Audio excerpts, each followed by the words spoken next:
नमस्ते। आज हम बनाने वाले हैं एक स्पेशल पराठा जो कि बहुत ही लोगों की फेवरेट होती है और ऐसी सब्जी से बनती है जो इस टाइम मार्केट में बहुत ही इजीली अवेलेबल है अफोर्डेबल प्राइस पे, मतलब किफायती प्राइस पे, जो कि है गोभी पराठा। पराठे तो सबके ही फेवरेट होते हैं और अलग अलग तरीके के पराठे खाना तो विंटर्स में बहुत ही ज्यादा जरूरी है। तो आज हम एक वेरिएशन सीखेंगे जो कि है गोभी पराठे की, जिसके साथ मैं आज आपको एक बहुत ही आसान सी टमाटर की चटनी भी बताने वाली हूँ। इन दोनों के कॉम्बिनेशन को आप लंच में, डिनर में, शाम के नाश्ते में भी बहुत ही इजीली एंजॉय कर सकते हो। तो शुरू करते हैं। सबसे पहले हमें चाहिए एक पेस्ट किस चीज का? तो वो होगा लहसुन, अदरक और हरी मिर्च का।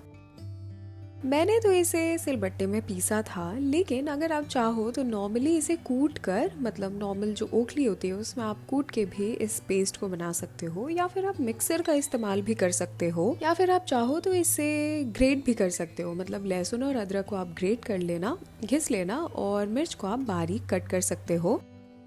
पेस्ट बनाने का बेनिफिट ये होता है कि पराठे फटेंगे नहीं, क्योंकि उसमें बड़े बड़े पीसेस नहीं होंगे इन चीज़ों के, तो बहुत सही होता है। इसलिए मैं हमेशा पेस्ट ही बना के इन चीज़ों का ऐड करती हूँ पराठे में। यहाँ पे बातों बातों में पेस्ट भी रेडी हो गया है, तो अब चलते हैं गोभी की ओर, क्योंकि इसे भी रेडी करना है हमें फिलिंग के लिए। तो एक अच्छी सी साफ सी गोभी लोगे आप, और आप इसे ना पानी में अच्छे से वॉश करना, मतलब पानी में हल्का हल्दी डालकर या फिर नमक डालकर आप इसे वॉश कर लेना, क्योंकि गोभी के फ्लोरेट्स के अंदर, मतलब ये जो फूल है गोभी के, उनके अंदर कई बार कीड़े वीड़े होते हैं, जो कि बहुत ही इंपॉर्टेंट है चेक करना, क्योंकि अभी हम इन्हें ग्रेट करने वाले हैं। तो होता ये है कि कीड़े छुपे होंगे तो आपको पता नहीं चलेगा, इसलिए हम गोभी के ना कुछ फ्लोरेट्स को साइड से इस तरीके से कट कर लेते हैं और फिर देख लेते हैं कि कोई कीड़े वगैरह तो नहीं है इसमें। पूरे फूलों को आपको नहीं निकालना है, जैसा कि आप यहाँ देख सकते हो मैंने थोड़ा सा निकाला है साइड से, ताकि अंदर की सतह दिख सके हमें। और यहाँ पे कुछ भी नहीं था ऑब्वियसली, क्योंकि मैंने साफ कर लिया था। तो मैं इसे ग्रेट कर रही हूँ। होता ये है कि डंठल को इस तरीके से पीछे छोड़ने पे और बीच का जो पोर्शन है ना गोभी का, उसे आप जब अलग नहीं करते तो इसे घिसना बहुत ही ज्यादा आसान हो जाता है। आप जब एक एक फ्लोरेट्स को, मतलब एक एक गोभी के फूल को अलग कर लेते हो और फिर उसे ग्रेटर पे घिसते हो, तो एक्चुअली ज्यादा टाइम लगता है, ज्यादा मेहनत लगती है। इसलिए हल्के फुल्के साइड के फ्लोरेट्स को इस तरीके से हटा के आप गोभी को चेक कर लो। जैसे कि मैंने पीछे कुछ जो फूल है गोभी के उन्हें रख रखा है, और बाकी जो बीच में जो फ्लोरेट्स है, मतलब बीच में जो गोभी का फूल है, उसे आप वैसे ही छोड़ दो। पीछे डंठल का जो सपोर्ट होता है उसकी वजह से प्रेशर लगाने में बहुत ही आसानी होती है और ये बहुत जल्दी घिस जाता है।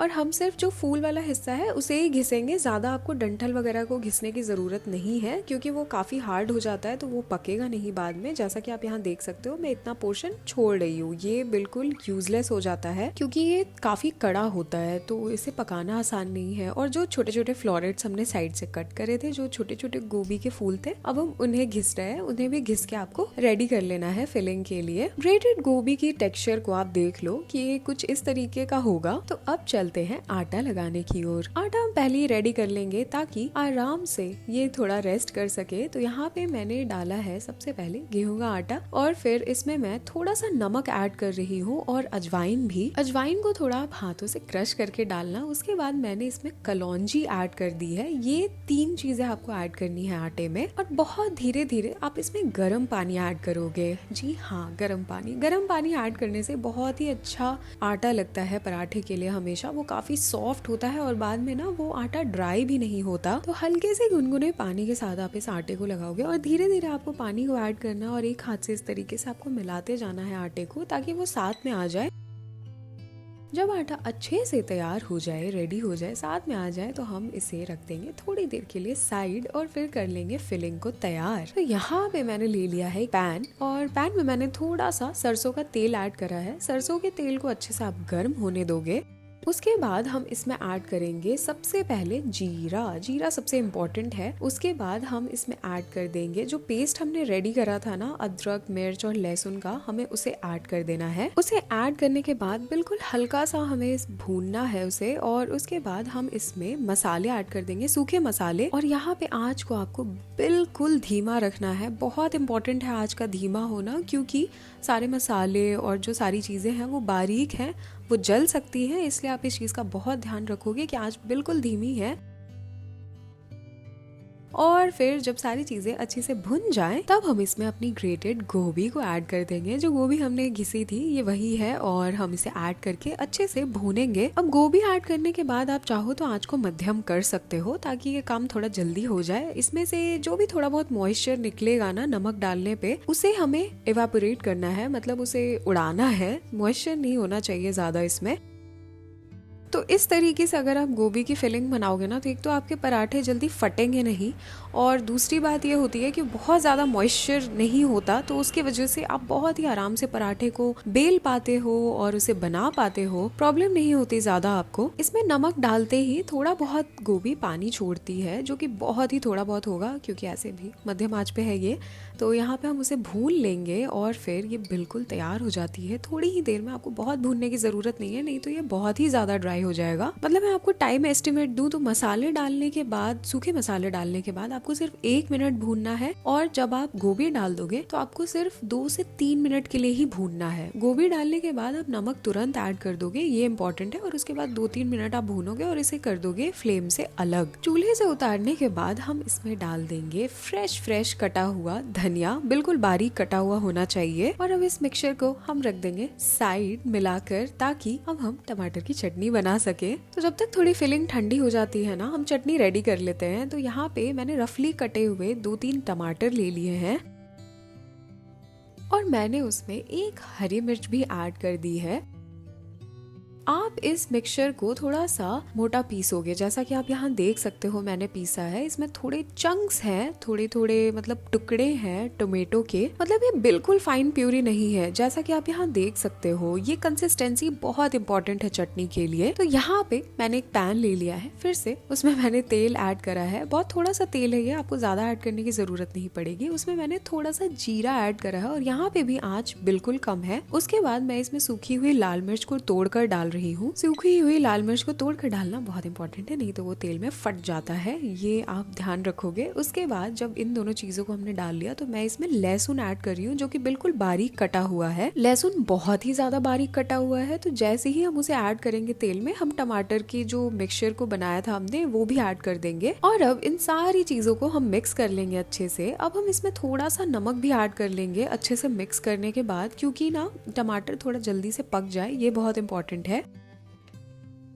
नमक डाल के अच्छे से मिलाने के बाद मैं इसमें सूखे मसाले भी ऐड कर दे रही हूँ, जैसे कि हल्दी, धनिया पाउडर, लाल मिर्च पाउडर, और फिर हम इन सारी चीजों को अच्छे से मिला लेंगे। अच्छे से मिलाने के बाद मैं इसमें धनिया के पत्ते भी ऐड कर रही हूँ, जो बारीक कटे हुए हैं। और आपको इस चीज का ध्यान रखना है कि इसका जो पानी है ना, वो ड्राई हो जाना चाहिए। जो साइड में पानी था, अब आप देख पा रहे होगे कि वो बिल्कुल ड्राई हो चुका है। बिल्कुल लास्ट में हम इस चटनी में ऐड करने वाले हैं थोड़ी सी चीनी, बहुत ही थोड़ी सी चीनी है ये, ज्यादा नहीं ऐड करना आपको। ये चटनी थोड़ी खट्टी मीठी होगी, इसलिए मैंने इसमें चीनी को ऐड करा है। आप चाहो तो इसमें गुड़ भी ऐड कर सकते हो। अब इस चीज का आपको बहुत ध्यान रखना है कि ये खट्टी मीठी होनी चाहिए, ऐसा नहीं होना चाहिए कि ये बहुत ज्यादा नमकीन है या बहुत ज्यादा खट्टा है या बहुत ज्यादा मीठा है। तो इस चीज को दिमाग में रखते हुए आप इन चीजों को ऐड करोगे। उसके बाद मैं लास्ट में इसमें एक तेज पत्ता ऐड कर रही हूँ, जो कि ना इस चटनी में अपना फ्लेवर छोड़ता रहता है। आप इसे जब रख भी देते हो पकाने के बाद भी, तो बिल्कुल लास्ट में आप इसे ऐड कर दोगे। सारी चीजों को मिला लोगे आप, और बहुत ही थोड़ा सा पानी ऐड करेंगे इस चटनी में हम, ताकि इसकी कंसिस्टेंसी थोड़ी सी ढीली हो जाए, ताकि ये अच्छा लगे हमारे पराठे के साथ खाने में, ड्राई ना लगे, सूखी ना लगे। और यहाँ पे चटनी बिल्कुल रेडी है। तो हम इसे निकाल लेते हैं एक बोल में, और आप देख सकते हो कि ये कितना यमी लग रहा है, इसका कलर कितना अच्छा लग रहा है। आप जरूर इस चटनी को ट्राई करो, ये बहुत ही आसान है और अब इसे बहुत सारे पराठों के साथ खा सकते हो। गोभी के पराठे के साथ तो नो डाउट ये बहुत ही ज्यादा टेस्टी लगती है। तो अब चलते हैं पराठे तैयार करने की ओर। तो यहाँ पे आटा अच्छे से रेस्ट कर चुका है, तो इसके कंबल को हटा के अब हमें इसमें से एक लोई निकालनी है, और थोड़ी बड़ी लोई लोगे आप, क्योंकि हमें पराठा बनाना है, रोटी नहीं। तो हम उसे दोनों तरफ से सूखे आटे से अच्छे तरीके से कोट कर लेंगे, और उसके बाद फिलिंग को थोड़ा पास ले आएंगे, ताकि हम इसकी कटोरी बनाते हुए मोटी सी कटोरी बनाएंगे हम, और उसमें फिर फिलिंग को ऐड करेंगे हम। स्टार्टिंग में आप थोड़ी कम फिलिंग रखोगे ताकि आपको इसे बंद करने में और अच्छे से शेप करने में आसानी हो। तो स्टार्टिंग में आपको हल्की सी फिलिंग को भरना है और फिर आप फिलिंग को अंदर दबाते हुए इस लोई को कवर करोगे फिलिंग के ऊपर। आप यहाँ पे देख सकते हो कि मैं धीरे धीरे बार बार फिलिंग ऐड कर रही हूँ ताकि ना स्टार्टिंग में ही अगर आपने ढेर सारी फिलिंग ले ली तो वो बिखरने लग जाती है और शेपिंग आ नहीं पाती। इसलिए कम फिलिंग के साथ आप उसे अंदर डालोगे और साइड्स को ऊपर की तरफ खींचोगे एक हाथ से। फिर उसके बाद आप धीरे धीरे और फिलिंग ऊपर से डालना चम्मच से और फिर से इस तरीके से पूरे पराठे को फ्लैट कर लेना। मतलब बंद करने के बाद अच्छे से उसे फ्लैट कर लेंगे। पहले आप हाथों से इस पराठे को थोड़ा सा फ्लैट करोगे, जैसा कि आप यहाँ देख सकते हो। दोनों साइड से आपको ना सूखा आटा लगा के हल्का सा इसे हाथों से ही फ्लैट करना है ताकि ना फिलिंग अच्छे से चारों तरफ पराठे में बैठ जाए, अच्छे से वो स्प्रेड हो जाए। उसके बाद हम बेलन को लगाएंगे। स्टार्टिंग में ही आपको ना बेलना नहीं है इसे, आप हाथों से हमेशा फ्लैट कर लेना पहले, उसके बाद आप इस तरीके से बेलोगे और हम इसे बनाएंगे मध्यम आंच पे। तेज आंच पे यूजुअली जब हम तेल डालते हैं तो एक तो बहुत ही ज्यादा धुआं उठता है किचन में, दूसरी चीज कि पराठा जल भी जाता है कभी कभार।